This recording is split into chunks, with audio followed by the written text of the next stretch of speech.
Hey listeners, welcome to COMM-versations, the show where we sit down and have a conversation with one of the faculty members that makes up the communication department here at Augusta University. Our goal is to help you get to know some of these amazing people and make your education a little easier. Today we're joined by Dr. Taylor Walker, and can you just open us by telling us a little bit about yourself? Yeah, so I started out wanting to be a clinical psychologist. I wanted to work with terminally ill children and realized when I got into psychology that I hated it.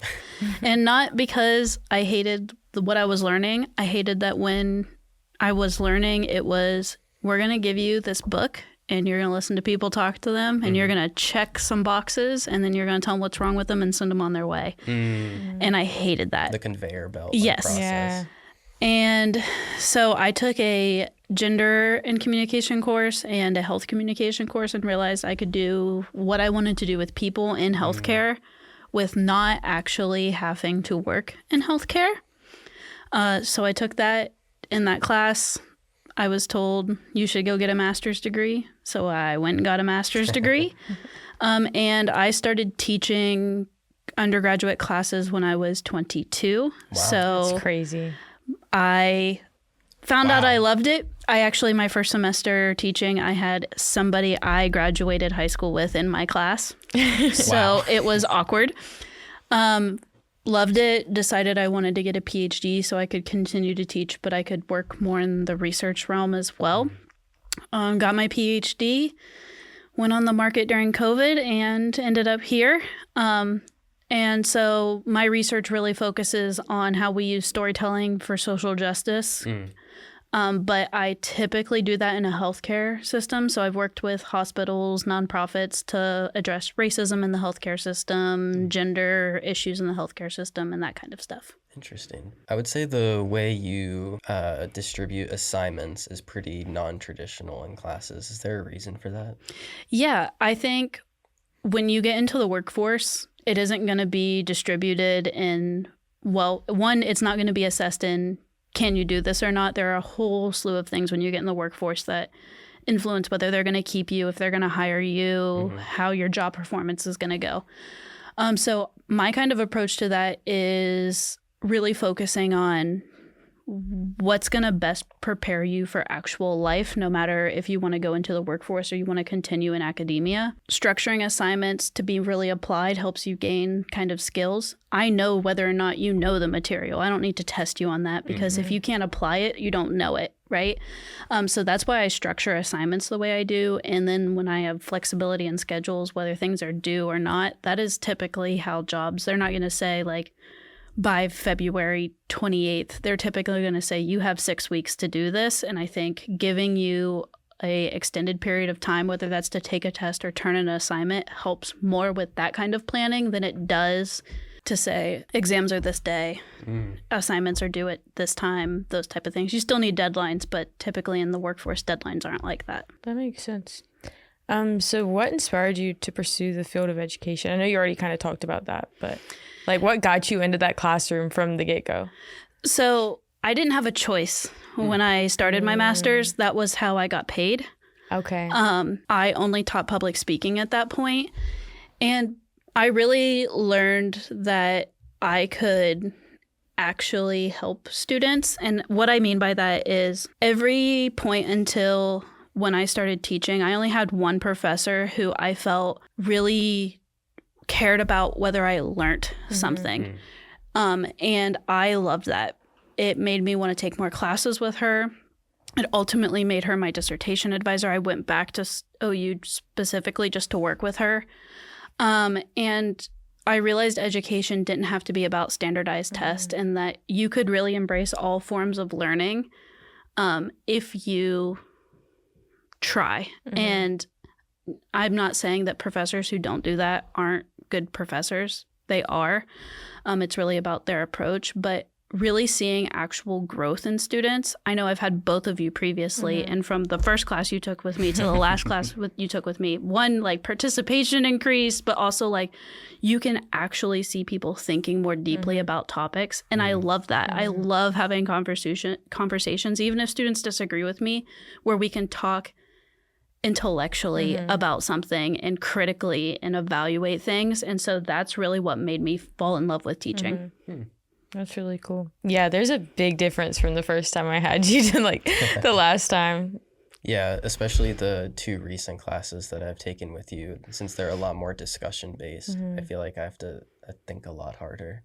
And you have to about what pay we're talking- attention a lot harder too, because like whenever you know you're going to be given like notes after class and like you're going to be tested, like a lot of times you kind of just like breeze through class and you don't really pay attention because you know you'll just like learn it later for the test. But like in your class, like you hear it once most of the time, and I mean you'll like it'll be like discussed later, but you really hear it once. So if you're not listening, then you don't get it. You also have to listen because sometimes students will say the most outlandish thing, and you have to be like, okay, I disagree with them, but I need to really figure out why I disagree with them. Yeah, that is a pattern in my classes. Yeah, I miss arguing in your class. It was really fun. We've been asking faculty what the funniest story they can tell us is, and for this specifically, I want to know, like, in your discussion-based classes, what is the funniest example you can think of? Wait, if it's the one where I was in your class, I'm gonna actually cackle.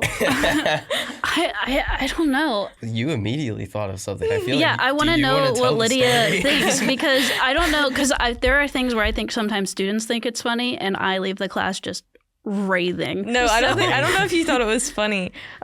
On the first day of class, you were just talking about, I don't even know what you were talking about. I think you were talking about gender identity, potentially. And this guy stood up and was like, if someone else can think they're a different gender, then I can think I'm a different race. And he was like, I listened to Tupac in the 90s, like, I'm black now. And like tells everyone he's black. You've told me this story. And he's obviously not black. And Okay. it was, Thank you for it the was context. just so I funny. appreciate that. Like, I mean, it wasn't that funny, but like it was. It was funny retrospectively. Yeah. At the time, like I was like sinking into my chair, like, oh my God. Like, but you looked really mad, but Is mad the right emotion? For the sake of the fact that I'm pretty sure the student's still a student. he made a scene though. Like it was not like He's inviting criticism. It's by doing one. that. It's one of the few conversations with students, particularly on day one, where I have actively after class encouraged them to drop.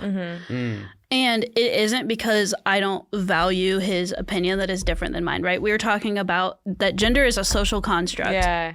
I understand that there are people who don't believe that.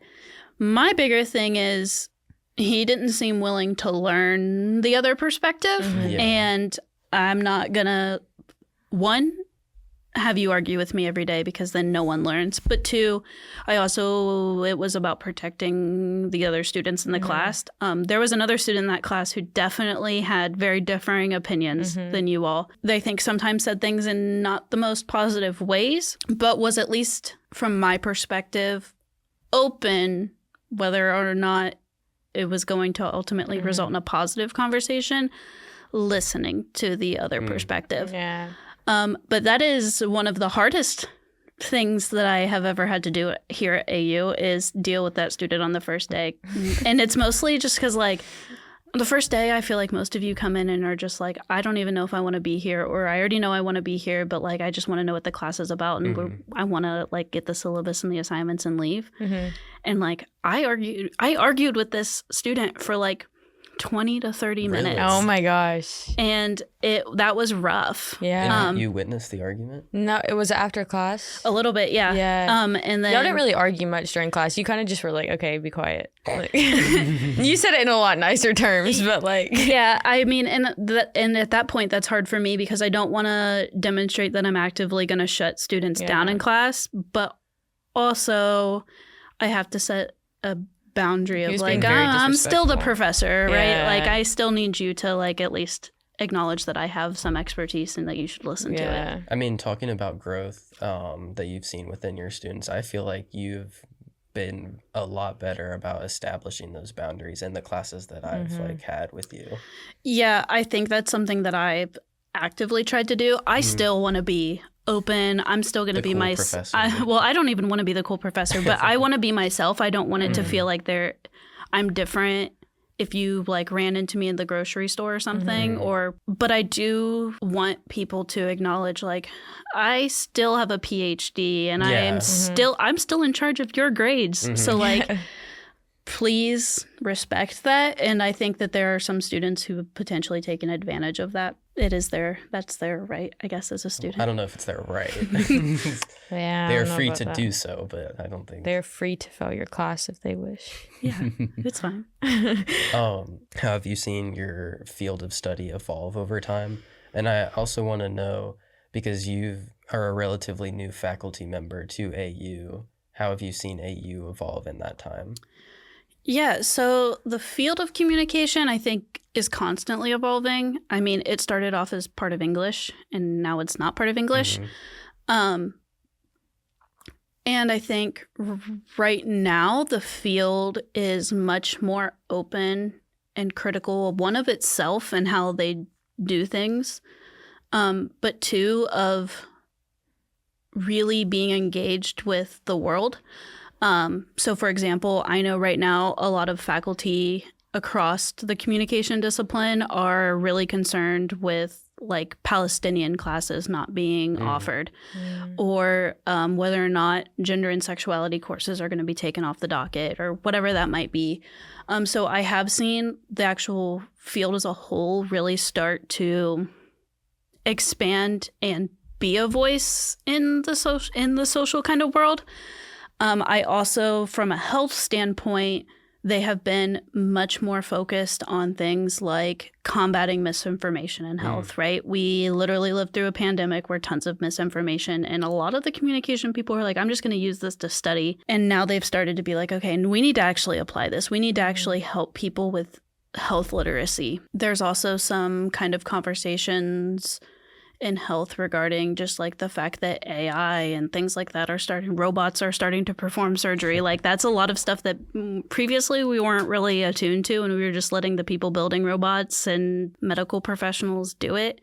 But now we realize that we really need to start focus on technology. And then in terms of AU, one, grown in terms of like offerings and really expanding what students are interested in, and not just what they think is going to be best for money or career goals or what looks good on paper, but really focusing on student wants and needs. And that's something that I've actually really enjoyed about being here. Ultimately, you all are going to shape the fields moving forward, and whether that's professional or academic, I think it's really important that we need to start honing those skills that you're interested in so that you can be better active participants moving forward.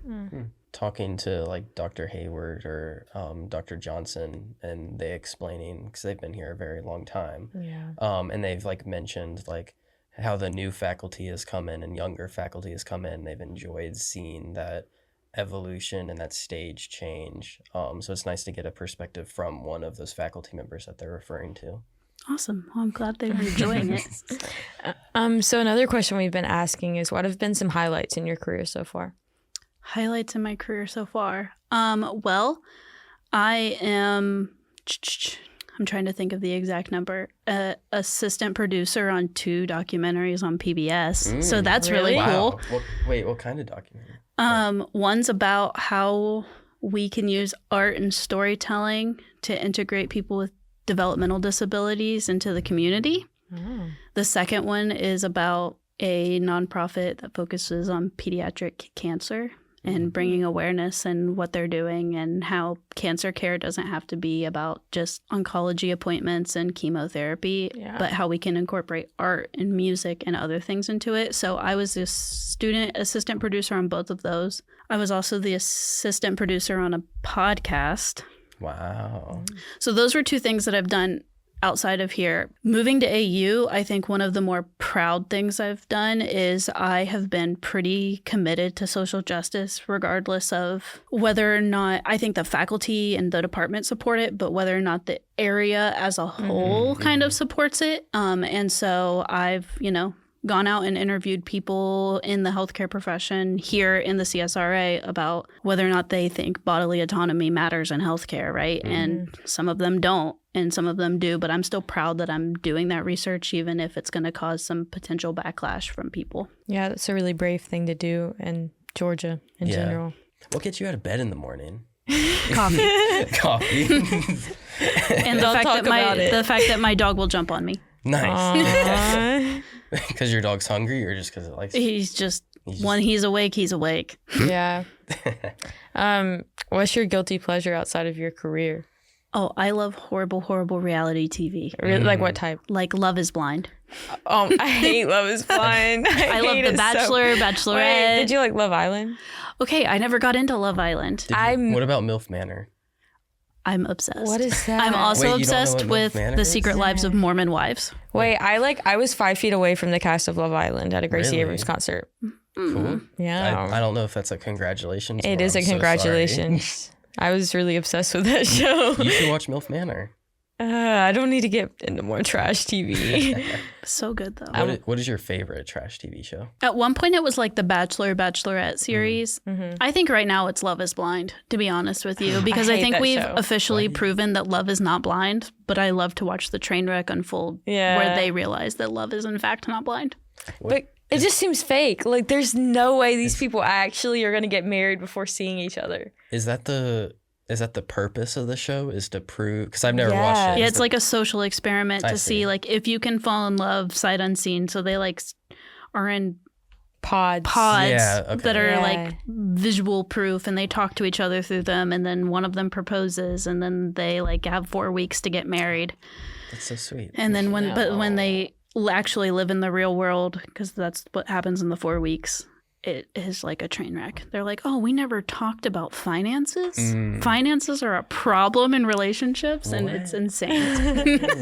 No, like it just, maybe I'm just superficial, but like I think physical attraction has to happen. Oh, 100%. Like, yeah. Well, okay. It depends on if physical attraction is something that you need to feel like romantic or sexual, like desire, right? Yeah. But I think one of the things that I love about it, and also know that it's trashy for this reason, is the fact that like you can very much tell that these people like really intended to like not care about physical attraction. Oh, And then they they're like trying. see them, and you Yeah. can like look at the wheels turning in their brains of like, oh, Wait a Yeah. minute. It does matter now. Wait. yeah. And like in theory, if physical attraction didn't matter to everybody, phenomenal. We probably would have a much more inclusive and better world. But it does matter to people. Not everybody, but to people, right? And seeing people like actually acknowledge that it matters to them, whether they want to say that out loud on national TV or not. But like I can look in your eyes that you're disappointed that the person looks this way. And Well, it's not going to be a 10 out of 10. Why would they be on this show? If It always makes me sad though, because like I feel like more than likely it's always the guy that looks more disappointed than the girl. Like the girl's always like, Really? okay, like girls always will like go back on their standards before a man will. Interesting. yeah, on the current season, a girl was like, it won't really matter how he looks unless he's like really short. And this whole point up to this, he's been like referring to himself as a short king and how, Oh, no. and he is shorter than her. And she was like, oh, you're short. Like he told you. And That poor guy. so yeah, love it. Right. Obsessed. Aaron, ask your favorite question. Which is Your second favorite question. What's my second favorite question? The telepathic question? Okay. Yeah, I'll ask my second favorite question. If you could telepathically say the exact same thing to every student at Augusta University simultaneously, what would you say to them?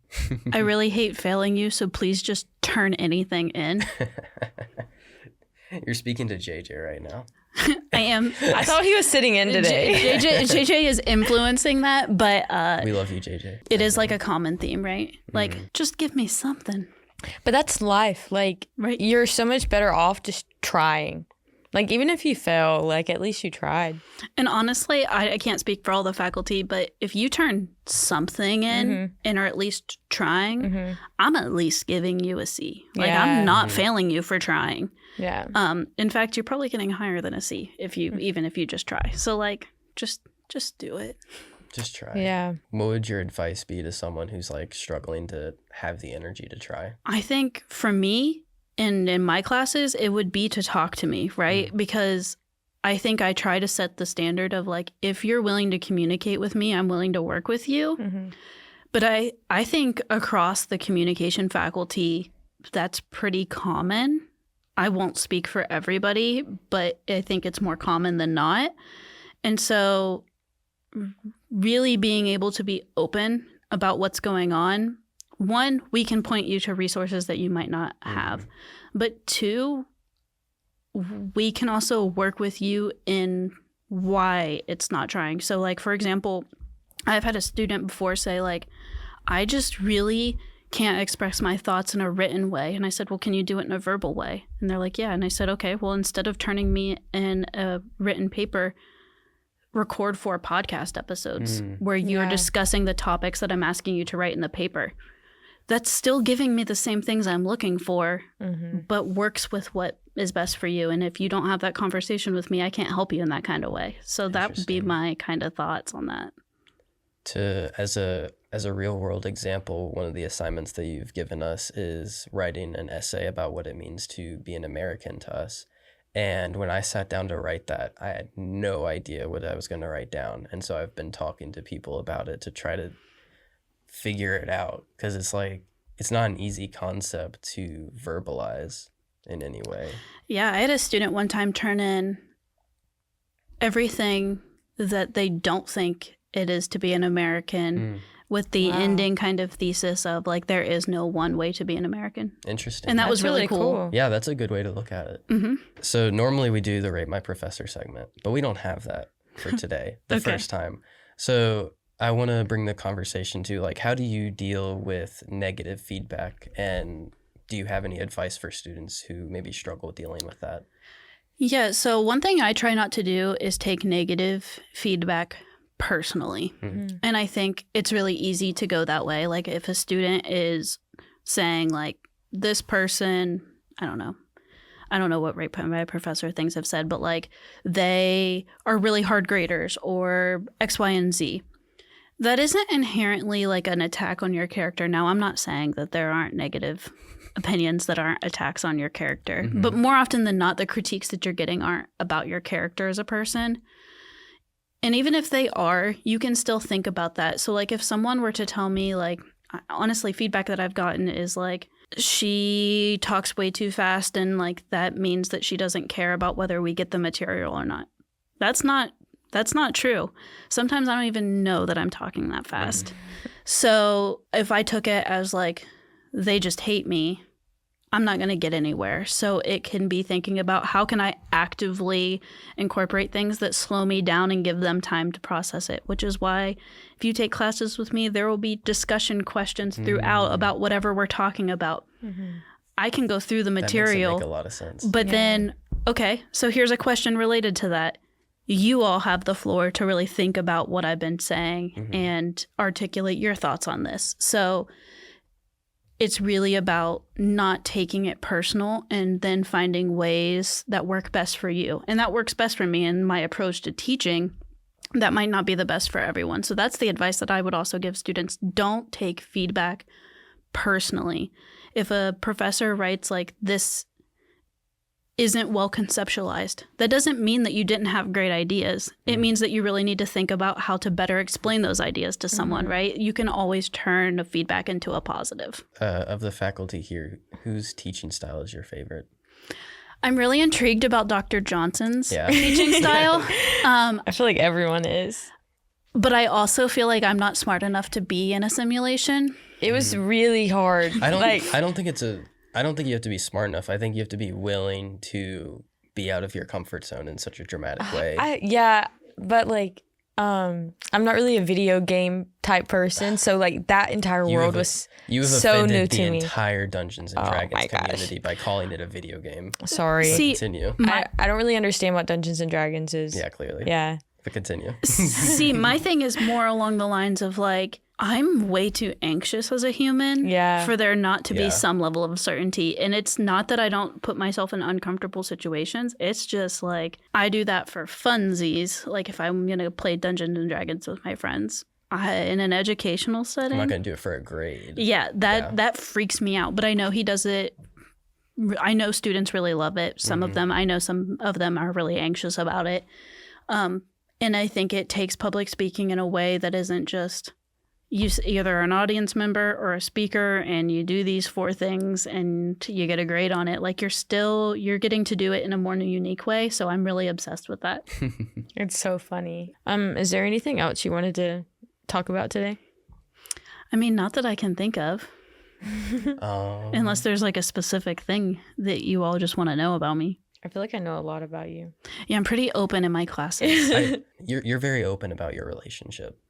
And I admire that in a lot of ways. How do you go about like having that sort of transparency in a field and in an area that we've already talked about is not always welcoming to that sort of relationship? Yeah, so I think for me, being open about it is a little bit has to do with I didn't come out until I moved to Georgia. Interesting. So I was not. And if you ask students, I don't think any of them are still here. The very first time that I taught gender and sexuality, I told them I was straight.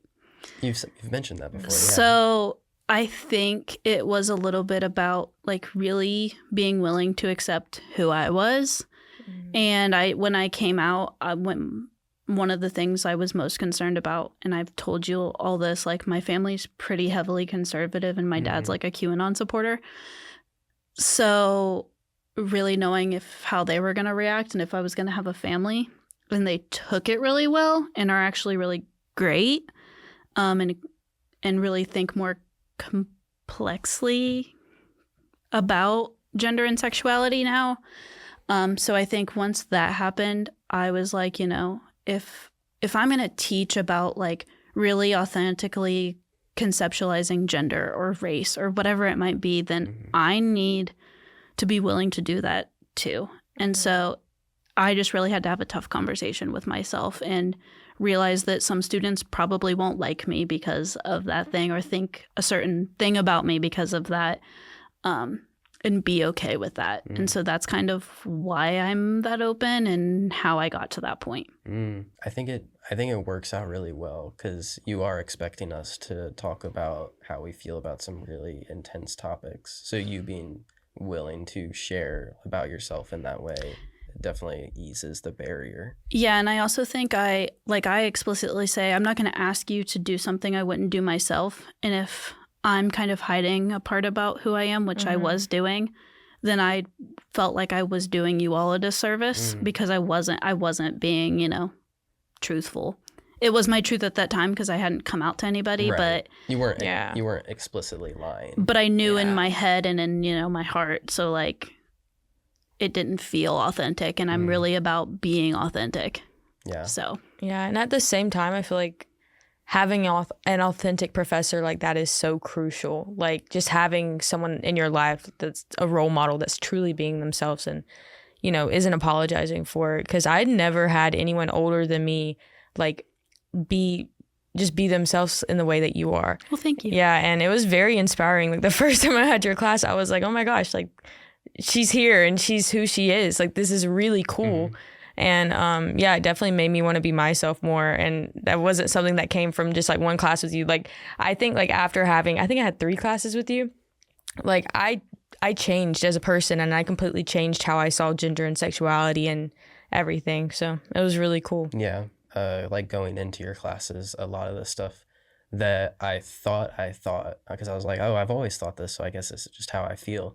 But then your method, I don't want to say challenging, but like broadening our horizon, I think was very educational for me in particular. Yeah, I realized how uneducated I was on a lot of topics. And it makes you realize that like some of the things that you just assumed you thought, when it's like laid out in front of you, you're like, oh, I don't really think this.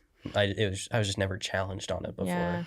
Yeah. And I also feel like, you've definitely been in classes where I've like played devil's advocate almost as if like I dead ass believe that. I'm so sorry. But like it's more because I feel like once one person says something in a class, everyone's going to be like, oh yeah, that's how I feel too. Yeah. And I'm like, but do you? Because I don't think you actually do. And then at the end, I'm like, yeah, I obviously don't believe this, but like, we have to really be able to talk about it critically. And if someone isn't playing devil's advocate, then we're not. And I don't think you're going to do it with each other. So, I mean, sometimes a student will say something and I'll be like, I thought I was on your side, but now I'm not. I don't agree with you anymore. I also sometimes think that about students, but then I'm not going to share that out loud. No, you don't need to do that. We would not ask that of you. Is there a type of student, like obviously not naming names, but like students come in all forms and types. Like, is there a type of student that you particularly enjoy teaching? In terms of learning style, no. That makes me happy. Yeah, I don't really, like I've told you, like when I even say like I grade on participation, that doesn't mean how many times you talk in a class. It's can I like actively tell in some way that you're engaging with the material? And, you know, some of the more quiet people have written or in passing talked to me about some of the most like foundational kind of things, right? It's really been impactful. So I don't think in terms of learning style, no. In terms of like orientation to school, like really just wanting to learn, not memorize the material, right? Like being actively emphasizing like the learning experience as a whole are students that I really like, because I understand that there are definitely students who are like, I want to come in and I want to take a test and I want there to be a standard yes or no black and white answer to said test, and then I get to leave.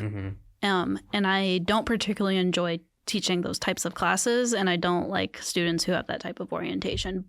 And it's not that I don't like them, it's just more like it's harder to engage with them and get them to be excited about the material when they're not like focused on learning as a whole. But you're conditioned to like want to learn in a standardized test kind of way. Right. So So like we're I kind of also breaking get that. down those walls. Yeah. Yeah, that I struggled with that whenever I first changed my major to communication, because I love taking tests. I've always been like a super good test taker. I've always been good at it, so I love doing it. And I love like getting the validation of like studying for a test and then like making 100.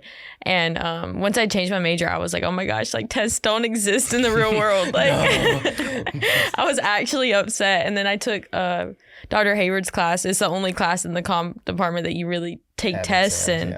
And the tests were really hard. And I was like, wow, I don't like tests anymore. Yeah. Or if you're in classes like mine and I give you assignments where there's actual no real answer to them. Yeah, like what does it mean to be an American? Yeah, exactly. Well, we went way over time and I apologize for that, but okay. I really enjoyed talking to you today. Of course. Lydia, do you want to wrap us up? Yeah, just thank you for talking to us. We had a lot of fun, and I feel like I feel like there wasn't much for us to learn about you, but we did learn a little bit. So yeah, that's always good. Yeah, thank you. And that's all.